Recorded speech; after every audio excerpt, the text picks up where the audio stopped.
ಓಂ ಶಾಂತಿ. ಇಂದಿನ ಮುರಳಿಯ ದಿನಾಂಕ 26/7/2024. ಪ್ರಾತಃ ಮುರಳಿ. ಓಂ ಶಾಂತಿ. ಬಾಪ್ದಾದ ಮಧುಬನ. ಮಧುರ ಮಕ್ಕಳೇ, ಈ ಅನಾದಿ ನಾಟಕವು ತಿರುಗುತ್ತಲೇ ಇರುತ್ತದೆ. ಟಿಕ್ ಟಿಕ್ ಎಂದು ನಡೆಯುತ್ತಿರುತ್ತದೆ. ಇದರಲ್ಲಿ ಒಬ್ಬರ ಪಾತ್ರವು ಇನ್ನೊಬ್ಬರಿಗೆ ಹೋಲುವುದಿಲ್ಲ. ಇದನ್ನು ಯಥಾರ್ಥವಾಗಿ ಅರಿತುಕೊಂಡು ಸದಾ ಹರ್ಷಿತರಾಗಿರಬೇಕಾಗಿದೆ. ಪ್ರಶ್ನೆ: ಯಾವ ಯುಕ್ತಿಯಿಂದ ಭಗವಂತನು ಬಂದಿದ್ದಾರೆ ಎಂಬುದನ್ನು ಸಿದ್ಧ ಮಾಡಿ ತಿಳಿಸಬಹುದು? ಉತ್ತರ: ಯಾರಿಗೇ ಆಗಲಿ ಭಗವಂತನು ಬಂದಿದ್ದಾರೆಂದು ನೇರವಾಗಿ ಹೇಳಬಾರದು. ಈ ರೀತಿ ಹೇಳಿದ್ದೇ ಆದರೆ ಅವರು ಹಾಸ್ಯ ಮಾಡುತ್ತಾರೆ, ಟೀಕೆ ಮಾಡುತ್ತಾರೆ. ಏಕೆಂದರೆ ಇಂದಿನ ದಿನಗಳಲ್ಲಿ ತಮ್ಮನ್ನು ಭಗವಂತನೆಂದು ಕರೆಸಿಕೊಳ್ಳುವವರು ಅನೇಕರಿದ್ದಾರೆ. ಆದ್ದರಿಂದ ನೀವು ಮೊದಲು ಯುಕ್ತಿಯಿಂದ ಇಬ್ಬರು ತಂದೆಯ ಪರಿಚಯವನ್ನು ಕೊಡಿ. ಒಬ್ಬರು ಲೌಕಿಕ ತಂದೆ, ಇನ್ನೊಬ್ಬರು ಪಾರಲೌಕಿಕ ತಂದೆಯಾಗಿದ್ದಾರೆ.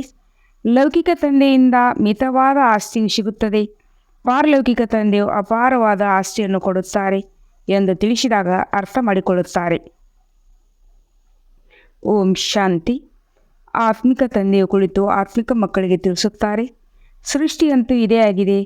ತಂದೆಗೂ ಸಹ ಮಕ್ಕಳಿಗೆ ತಿಳಿಸಲು ಇಲ್ಲೇ ಬರಬೇಕಾಗುತ್ತದೆ. ಮೂಲ ವತನದಲ್ಲಂತೂ ತಿಳಿಸಿಕೊಡುವುದಿಲ್ಲ, ಸ್ಥೂಲ ವತನದಲ್ಲಿ ತಿಳಿಸಲಾಗುತ್ತದೆ. ತಂದೆಗೆ ಗೊತ್ತಿದೆ ಮಕ್ಕಳೆಲ್ಲರೂ ಪತಿತರಾಗಿದ್ದಾರೆ, ಏನು ಕೆಲಸಕ್ಕೆ ಬರದವರಾಗಿದ್ದಾರೆ. ಈ ಪ್ರಪಂಚದಲ್ಲಿ ದುಃಖವೇ ದುಃಖವಿದೆ. ತಂದೆಯು ತಿಳಿಸುತ್ತಾರೆ, ಈಗ ನೀವು ವಿಷಯ ಸಾಗರದಲ್ಲಿದ್ದೀರಿ, ಮೂಲತಃ ನೀವು ಕ್ಷೀರಸಾಗರದಲ್ಲಿದ್ದೀರಿ. ವಿಷ್ಣುಪುರಿಯನ್ನು ಕ್ಷೀರಸಾಗರವೆಂದು ಕರೆಯಲಾಗುತ್ತದೆ.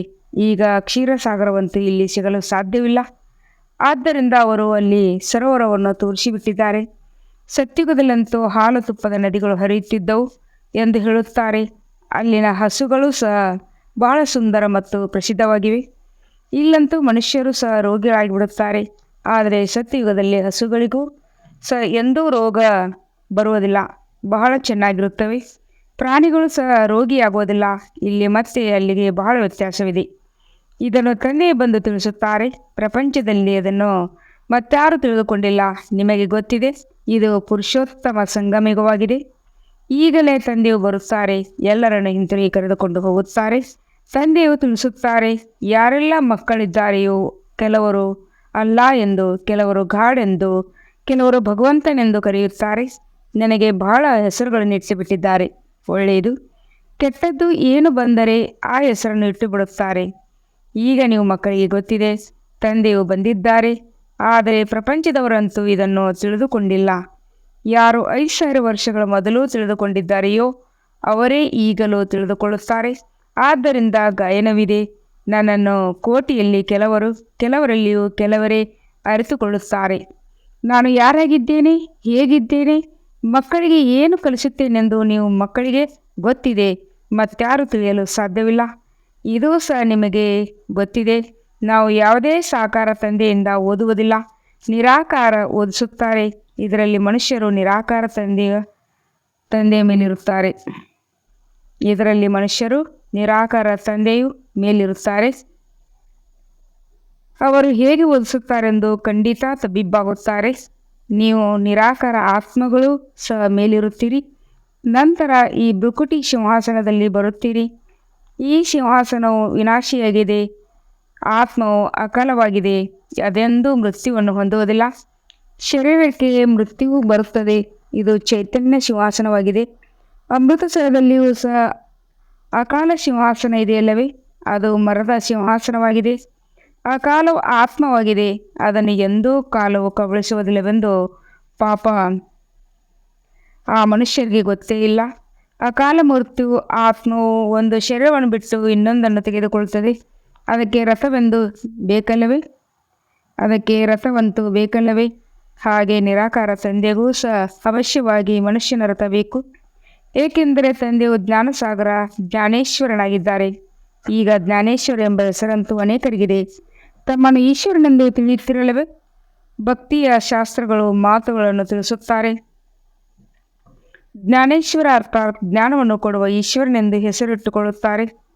ಅವರಂತೂ ಜ್ಞಾನಸಾಗರರಾಗಿದ್ದಾರೆ. ಅವರನ್ನೇ ಗಾಡ್ ಫಾದರ್ ಎಂದು ಹೇಳಲಾಗುತ್ತದೆ. ಇಲ್ಲಂತೂ ಅನೇಕರು ಭಗವಂತನಾಗಿ ಬಿಟ್ಟಿದ್ದಾರೆ. ಯಾವಾಗ ಬಹಳ ನಿಂದನೆಯಾಗುವುದೋ, ಬಹಳ ಬಡವರಾಗಿ ಬಿಡುತ್ತಾರೆಯೋ, ಬಹಳ ದುಃಖಿಗಳಾಗಿ ಬಿಡುವರು, ಆಗಲೇ ತಂದೆಯು ಬರುತ್ತಾರೆ. ತಂದೆಗೆ ಬಡವರ ಬಂಧು ಎಂದು ಹೇಳಲಾಗುತ್ತದೆ. ಕೊನೆಗೂ ಆ ದಿನವೂ ಬರುತ್ತದೆ. ಬಡವರ ಬಂಧು ತಂದೆಯೂ ಬರುತ್ತಾರೆ. ಮಕ್ಕಳಿಗೆ ಗೊತ್ತಿದೆ, ಅಂತಹ ತಂದೆಯು ಬಂದು ಈಗ ಸ್ವರ್ಗ ಸ್ಥಾಪನೆ ಮಾಡುತ್ತಾರೆ. ಸ್ವರ್ಗದಲ್ಲಂತೂ ಅಪಾರ ಧನವಿರುತ್ತದೆ. ಅಲ್ಲಿನ ಹಣವನ್ನು ಎಣಿಕೆಗೆ ಮಾಡಲು ಸಾಧ್ಯವಿಲ್ಲ. ಇಲ್ಲಂತೂ ಇಷ್ಟು ಕರಬ್ಗಳು ಖರ್ಚಾಯಿತೆಂದು ಲೆಕ್ಕ ತೆಗೆಯುತ್ತಾರೆ. ಆದರೆ ಅಲ್ಲಿ ಹೆಸರೇ ಇರುವುದಿಲ್ಲ, ಅಪಾರ ಧನವಿರುತ್ತದೆ. ಈಗ ನೀವು ಮಕ್ಕಳಿಗೆ ತಿಳಿಯುತ್ತದೆ, ತಂದೆಯು ನಮ್ಮನ್ನು ತನ್ನ ಮನೆಗೆ ಕರೆದುಕೊಂಡು ಹೋಗಲು ಬಂದಿದ್ದಾರೆ. ಮಕ್ಕಳಿಗೆ ತಮ್ಮ ಮನೆಯು ಮರೆತು ಹೋಗಿದೆ, ಭಕ್ತಿ ಮಾರ್ಗದಲ್ಲಿ ಮೋಸ ಹೋಗಿರುತ್ತಾರೆ. ಇದಕ್ಕೆ ರಾತ್ರಿ ಎಂದು ಹೇಳಲಾಗುತ್ತದೆ. ಭಗವಂತನನ್ನು ಹುಡುಕುತ್ತಲೇ ಇರುತ್ತಾರೆ, ಆದರೆ ಯಾರಿಗೂ ಭಗವಂತನು ಸಿಗುವುದಿಲ್ಲ. ಈಗ ಭಗವಂತನು ಬಂದಿದ್ದಾರೆ.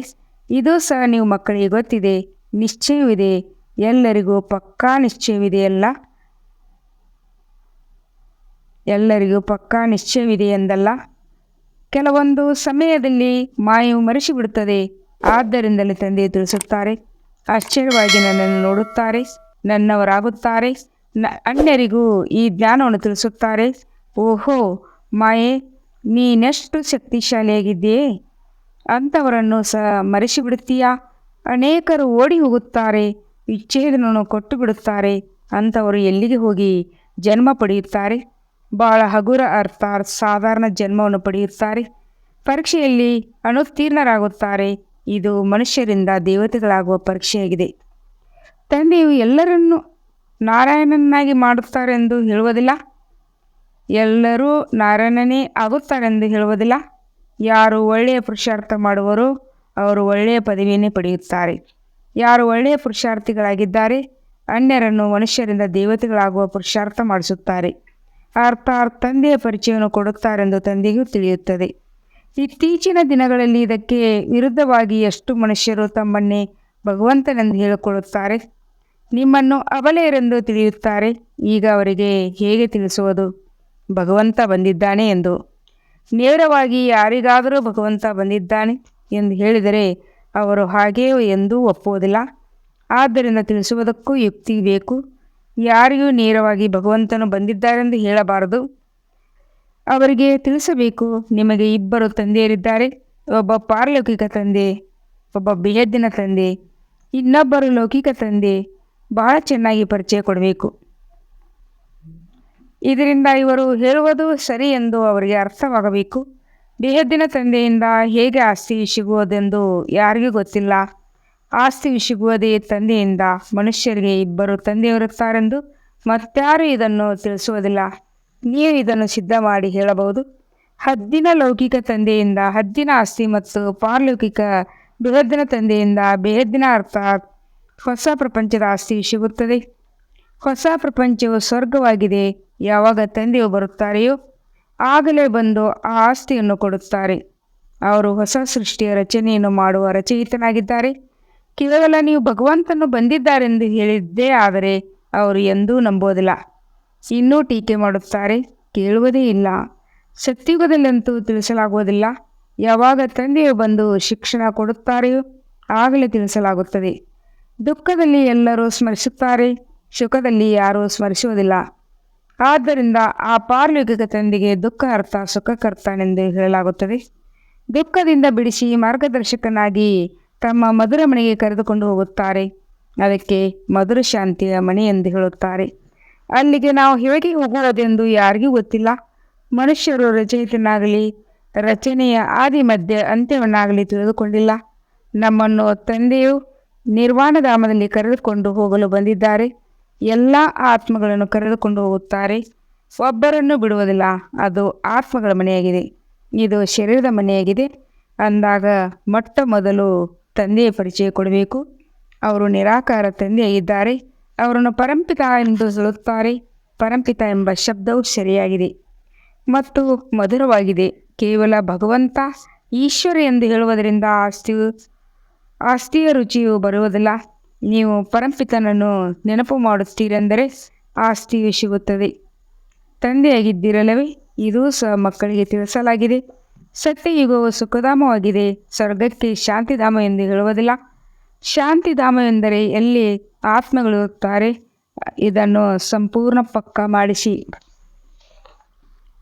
ತಂದೆಯು ತಿಳಿಸುತ್ತಾರೆ, ಮಕ್ಕಳೇ, ನಿಮಗೆ ಈ ವೇದಶಾಸ್ತ್ರಗಳನ್ನು ಓದುವುದರಿಂದ ಏನೂ ಪ್ರಾಪ್ತಿಯಾಗುವುದಿಲ್ಲ. ಶಾಸ್ತ್ರಗಳನ್ನು ಓದುವುದೇ ಭಗವಂತನನ್ನು ಪಡೆಯುವುದಕ್ಕಾಗಿ. ಮತ್ತು ಭಗವಂತನು ತಿಳಿಸುತ್ತಾರೆ, ಶಾಸ್ತ್ರಗಳನ್ನು ಓದುವುದರಿಂದ ನಾನು ಯಾರಿಗೂ ಸಿಗುವುದಿಲ್ಲ. ಬಂದು ಈ ಪತಿತ ಪ್ರಪಂಚವನ್ನು ಪಾವನ ಮಾಡಿ ಎಂದು ನನ್ನನ್ನು ಇಲ್ಲಿ ಕರೆಯುತ್ತಾರೆ. ಈ ಮಾತುಗಳನ್ನು ಯಾರೂ ತಿಳಿದುಕೊಳ್ಳುವುದಿಲ್ಲ. ಕಲ್ಲಿ ಬುದ್ಧಿಯವರಾಗಿದ್ದಾರಲ್ಲವೇ? ಶಾಲೆಯಲ್ಲಿ ಮಕ್ಕಳು ಓದದಿದ್ದರೆ ನೀವಂತೂ ಕಲ್ಲ ಬುದ್ಧಿಯವರಾಗಿದ್ದೀರೆಂದು ಹೇಳುತ್ತಾರಲ್ಲವೇ? ಸತ್ಯಯುಗದಲ್ಲಿ ಈ ರೀತಿ ಹೇಳುವುದಿಲ್ಲ. ಪಾರಸ್ ಬುದ್ಧಿಯವರನ್ನಾಗಿ ಮಾಡುವವರು ಪರಮಪಿತ ಬೇಹದ್ದಿನ ತಂದೆಯಾಗಿದ್ದಾರೆ. 1250 ವರ್ಷಗಳಲ್ಲಿ 2 ಕಲೆಗಳು ಕಡಿಮೆಯಾಗುತ್ತದೆ. ಕ್ಷಣ ಪ್ರತಿ ಕ್ಷಣ ಕಳೆದಂತೆ 1250 ವರ್ಷಗಳಲ್ಲಿ ಕಲೆಗಳು ಕಡಿಮೆಯಾಗುತ್ತಾ ಹೋಗುತ್ತವೆ. ಈ ಸಮಯದಲ್ಲಿ ನಿಮ್ಮ ಜೀವನವು ಸಂಪೂರ್ಣ ಉತ್ತಮವಾಗುತ್ತದೆ. ಈಗ ನೀವು ತಂದೆಯ ಥರ ಜ್ಞಾನ ಸಾಗರ, ಸುಖ ಶಾಂತಿಯ ಸಾಗರ ಆಗುತ್ತೀರಿ. ಎಲ್ಲ ಆಸ್ತಿಯನ್ನು ಪಡೆಯುತ್ತೀರಿ. ತಂದೆ ಬರುವುದೇ ಆಸ್ತಿಯನ್ನು ಕೊಡಲು. ಮೊಟ್ಟ ಮೊದಲಿಗೆ ನೀವು ಶಾಂತಿಧಾಮಕ್ಕೆ ಹೋಗುತ್ತೀರಿ, ನಂತರ ಸುಖಧಾಮದಲ್ಲಿ ಬರುತ್ತೀರಿ. ಶಾಂತಿಧಾಮದಲ್ಲಂತೂ ಶಾಂತಿಯೇ ಶಾಂತಿ ಇರುತ್ತದೆ. ನಂತರ ಸುಖಧಾಮದಲ್ಲಿ ಬರುತ್ತೀರೆಂದರೆ ಅಲ್ಲಿ ಸ್ವಲ್ಪವೂ ಅಶಾಂತಿ ಮಾತಿರುವುದಿಲ್ಲ. ನಂತರ ಕೆಳಗಿಳಿಯಬೇಕಾಗುತ್ತದೆ. ಪ್ರತಿ ನಿಮಿಷ ನಿಮ್ಮ ಇಳಿಯುವಿಕೆಯಾಗುತ್ತದೆ. ಹೊಸ ಪ್ರಪಂಚದಿಂದ ಹಳೆಯದಾಗುತ್ತಾ ಬರುತ್ತದೆ. ಆದ್ದರಿಂದ ತಂದೆಯು ತಿಳಿಸಿದ್ದರು, ಮಕ್ಕಳೇ, ಲೆಕ್ಕವನ್ನು ತೆಗೆಯಿರಿ. 5000 ವರ್ಷಗಳಲ್ಲಿ ಇಷ್ಟು ತಿಂಗಳು, ಇಷ್ಟು ಗಂಟೆಗಳು. ಅದನ್ನು ನೋಡಿ ಮನುಷ್ಯರು ಆಶ್ಚರ್ಯಚಕಿತರಾಗುತ್ತಾರೆ. ಈ ಪೂರ್ಣ ಲೆಕ್ಕವಂತೂ ತಿಳಿಸಿದ್ದೇನೆ. ಆದ್ದರಿಂದ ನಿಖರವಾಗಿ ಲೆಕ್ಕವನ್ನು ಬರೆಯಬೇಕು. ಇದರಲ್ಲಿ ಸ್ವಲ್ಪವೂ ಅಂತರವಾಗಬಾರದು. ಪ್ರತಿ ನಿಮಿಷ ಟಿಕ್ ಟಿಕ್ ಆಗುತ್ತಾ ಇರುತ್ತದೆ. ಪೂರ್ಣ ರೀಲ್ ಪುನರಾವರ್ತನೆಯಾಗುತ್ತದೆ. ತಿರುಗುತ್ತಾ ತಿರುಗುತ್ತಾ ಮತ್ತೆ ರೂಲ್ ಆಗಿಬಿಡುತ್ತದೆ. ಮತ್ತೆ ಅದೇ ಪುನರಾವರ್ತನೆ ಆಗುತ್ತದೆ. ಈ ಪುನರಾವರ್ತನೆಯಾಗುವ ರೂಲ್ ಬಹಳ ಚಿತ್ರವಾಗಿದೆ. ಇದರ ಮಾಪನ ಮಾಡಲು ಸಾಧ್ಯವಿಲ್ಲ. ಇಡೀ ಪ್ರಪಂಚದ ಯಾವ ಪಾತ್ರವು ನಡೆಯುತ್ತದೆಯೋ ಅದು ಟಿಕ್ ಟಿಕ್ ಆಗುತ್ತಾ ಇರುತ್ತದೆ. ಒಂದು ಕ್ಷಣವು ಇನ್ನೊಂದು ಕ್ಷಣಕ್ಕೆ ಹೋಲುವುದಿಲ್ಲ. ಹೀಗೆಯೇ ಈ ಚಕ್ರವು ತಿರುಗುತ್ತಲೇ ಇರುತ್ತದೆ. ಹೇಗೆ ಅದು ಹದ್ದಿನ ನಾಟಕವಾಗಿರುತ್ತದೆ, ಆದರೆ ಇದು ಬೇಹದ್ದಿನ ನಾಟಕವಾಗಿದೆ.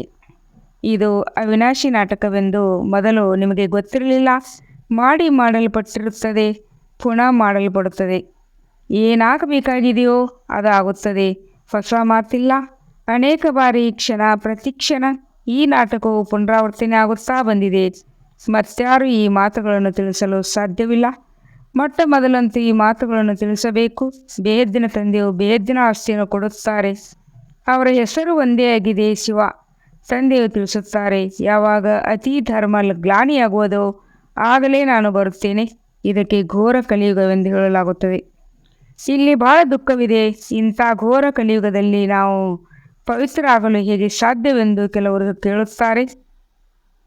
ಆದರೆ ನಮ್ಮನ್ನು ಪೌನರನಾಗಿ ಮಾಡುವವರು ಯಾರೆಂಬುದು ಅವರಿಗೆ ಗೊತ್ತೇ ಇಲ್ಲ. ತಂದೆಯೇ ಸಂಗಮಯುಗದಲ್ಲಿ ಬಂದು ಪವಿತ್ರ ಪ್ರಪಂಚದ ಸ್ಥಾಪನೆ ಮಾಡುತ್ತಾರೆ. ಅಲ್ಲಿ ಸ್ತ್ರೀ ಪುರುಷರಿಬ್ಬರು ಪವಿತ್ರ ಆಗುತ್ತಾರೆ. ಇಲ್ಲಿ ಇಬ್ಬರು ಅಪವಿತ್ರರಾಗಿದ್ದಾರೆ. ಇದು ಅಪವಿತ್ರ ಪ್ರಪಂಚವೇ ಆಗಿದೆ. ಅದು ಪವಿತ್ರ ಪ್ರಪಂಚ, ಸ್ವರ್ಗ, ಹೆವೆನ್ ಆಗಿದೆ. ಇದು ಹೆಲ್ ನರಕ, ರೌರವ್ ನರಕವಾಗಿದೆ. ನೀವು ಮಕ್ಕಳು ನಂಬರ್ ವಾರ್ ಪುರುಷಾರ್ಥದನುಸಾರ ಅರ್ಥ ಮಾಡಿಕೊಂಡಿದ್ದೀರಿ. ತಿಳಿಸುವುದರಲ್ಲಿಯೂ ಪರಿಶ್ರಮವಿದೆ. ಬಡವರು ತಕ್ಷಣ ಅರ್ಥ ಮಾಡಿಕೊಳ್ಳುತ್ತಾರೆ. ದಿನ ಪ್ರತಿದಿನ ವೃದ್ಧಿಯಾಗುತ್ತಾ ಹೋಗುತ್ತದೆ. ಅಂದ ಮೇಲೆ ಮನೆಯೂ ಸಹ ಅಷ್ಟು ದೊಡ್ಡದಾಗಬೇಕು. ಬಹಳ ಮಕ್ಕಳು ಬರುತ್ತಾರೆ, ಏಕೆಂದರೆ ತಂದೆಯಂತೂ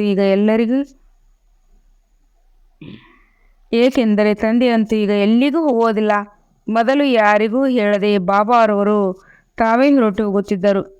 ಈಗಂತೂ ಮಕ್ಕಳು ಇಲ್ಲಿಗೆ ಬರುತ್ತಾ ಇರುತ್ತಾರೆ. ಚಳಿಗಾಲದಲ್ಲಿ ಬರಲೇಬೇಕಾಗುತ್ತದೆ. ಮೊದಲು ಕಾರ್ಯಕ್ರಮ ಮಾಡಬೇಕಾಗುತ್ತದೆ. ಯಾರಿಗೂ ತುಂಬ ಜನಸಂಖ್ಯೆಯಾಗಬಾರದೆಂದು ಇಂತಿಂಥ ಸಮಯದಲ್ಲಿ ಬನ್ನಿ ಎಂದು ಮೊದಲೇ ತಿಳಿಸಬೇಕಾಗುತ್ತದೆ. ಎಲ್ಲರೂ ಒಟ್ಟಿಗೆ ಒಂದೇ ಸಮಯದಲ್ಲಿ ಬರಲು ಸಾಧ್ಯವಿಲ್ಲ. ಮಕ್ಕಳು ವೃದ್ಧಿಯಾಗುತ್ತಾ ಇರುತ್ತಾರೆ. ಇಲ್ಲಂತೂ ಮಕ್ಕಳು ಚಿಕ್ಕ ಚಿಕ್ಕ ಮನೆಗಳನ್ನು ನಿರ್ಮಿಸುತ್ತಾರೆ. ಸತ್ಯಯುಗದಲ್ಲಿ ಬಹಳ ದೊಡ್ಡ ದೊಡ್ಡ ಮೌಲ್ಯಗಳು ಸಿಗುತ್ತವೆ. ಇದಂತೂ ನೀವು ಮಕ್ಕಳಿಗೆ ಗೊತ್ತಿದೆ. ಇಲ್ಲಿನ ಹಣವೆಲ್ಲವೂ ಮಣ್ಣ ಪಾಲಾಗುತ್ತದೆ. ಬಹಳಷ್ಟು ಜನ ಹೀಗೂ ಮಾಡುತ್ತಾರೆ. ಹಳ್ಳವನ್ನು ತೋಡಿ ಅದರಲ್ಲಿ ಮುಚ್ಚಿಡುತ್ತಾರೆ. ಕಳ್ಳರು ತೆಗೆದುಕೊಂಡು ಹೋಗಬಹುದು ಅಥವಾ ಅದು ಗಣಿಯಲ್ಲೇ ಉಳಿದುಕೊಳ್ಳಬಹುದು. ನಂತರ ಹೊಲವನ್ನು ಅಗೆಯುವಾಗ ದನ ಹೊರಗೆ ಬರುವುದು. ಈ ವಿನಾಶವಾದಾಗ ಎಲ್ಲವೂ ಭೂಮಿಯೊಳಗೆ ಅಡಗಿ ಹೋಗುತ್ತದೆ ಮತ್ತು ಸತ್ಯಯುಗದಲ್ಲಿ ಎಲ್ಲವೂ ಹೊಸದಾಗಿ ಸಿಗುತ್ತದೆ. ಅನೇಕರ ರಾಜರ ಕೋಟೆಗಳಿವೆ, ಅಲ್ಲಿ ಬಹಳ ಸಾಮಾನುಗಳನ್ನು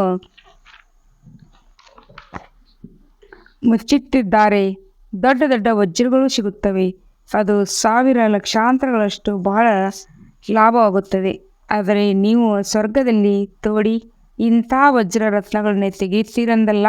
ಅಲ್ಲಂತೂ ಪ್ರತಿಯೊಂದು ವಸ್ತುಗಳು ಗಣಿಗಳು ಹೊಸದು ಮತ್ತು ಸಂಪನ್ನವಾಗಿರುತ್ತದೆ. ಇಲ್ಲಂತೂ ಬಂಜರ ಭೂಮಿಯಾಗಿದೆ.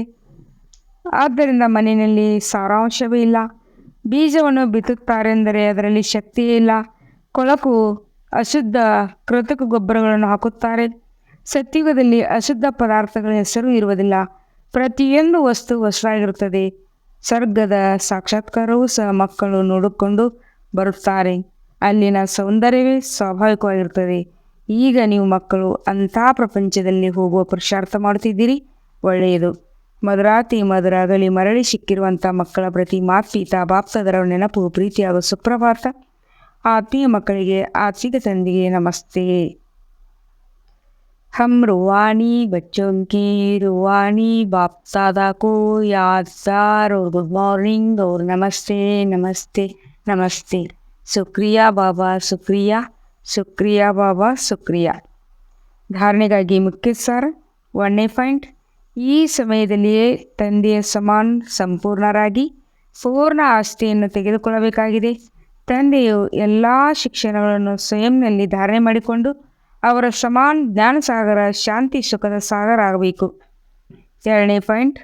ಬುದ್ಧಿಯನ್ನು ಪಾರಸವನ್ನಾಗಿ ಮಾಡಿಕೊಳ್ಳಲು ವಿದ್ಯೆಯ ಮೇಲೆ ಸಂಪೂರ್ಣ ಗಮನ ಕೊಡಬೇಕಾಗಿದೆ. ನಿಶ್ಚಯ ಬುದ್ಧಿಯವರಾಗಿ ಮನುಷ್ಯರಿಂದ ದೇವತೆಗಳಾಗುವ ಪರೀಕ್ಷೆಯನ್ನು ತೇರ್ಗಡೆ ಮಾಡಬೇಕಾಗಿದೆ. ವರದಾನ. ನಿಶ್ಚಿತ ವಿಜಯದ ನಶೆಯಲ್ಲಿರುತ್ತಾ ತಂದೆಯಿಂದ ಪದಮಾಗುಣ ಸಹಾಯ ಮಾಡಿಕೊಳ್ಳುವಂಥ ಮಾಯಾಜೀತ್ ಭವ. ತಂದೆಯಿಂದ ಪದಮಾಗುಣ ಸಹಾಯಕ್ಕೆ ಪಾತ್ರರಾಗಿರುವ ಮಕ್ಕಳು ಮಾಯೆ ಯುದ್ಧವನ್ನು ಆಹ್ವಾನ ಮಾಡುತ್ತಾರೆ. ನಿನ್ನ ಕೆಲಸ ಬರುವುದು ಮತ್ತು ನಮ್ಮ ಕೆಲಸ ವಿಜಯ ಪ್ರಾಪ್ತಿ ಮಾಡಿಕೊಳ್ಳುವುದು ಎಂದು. ಅವರು ಮಾಯೆಯ ಹುಲಿ ರೂಪವನ್ನು ಇರುವೆ ಎಂದು ತಿಳಿಯುತ್ತಾರೆ. ಅವರು ಮಾಯೆಯ ಹುಲಿ ರೂಪವನ್ನು ಇರುವೆ ಎಂದು ತಿಳಿಯುತ್ತಾರೆ, ಏಕೆಂದರೆ ಮಾಯೆಯು ರಾಜ್ಯ ಈಗ ಸಮಾಪ್ತಿಯಾಗುವುದಿದೆ ಎಂದು ತಿಳಿಯುತ್ತಾರೆ. ನಾವು ಅನೇಕ ಬಾರಿ ವಿಜಯಿ ಆತ್ಮಗಳ ವಿಜಯ್ 100% ನಿಶ್ಚಿತವಾಗಿದೆ. ಈ ನಿಶ್ಚಿತವಾದ ನಶೆ ತಂದೆಯ ಪದಂ ಗುಣ ಸಹಾಯದ ಅಧಿಕಾರಿ ಪ್ರಾಪ್ತಿ ಮಾಡಿಸುತ್ತದೆ. 100% ನಿಶ್ಚಿತವಾಗಿದೆ.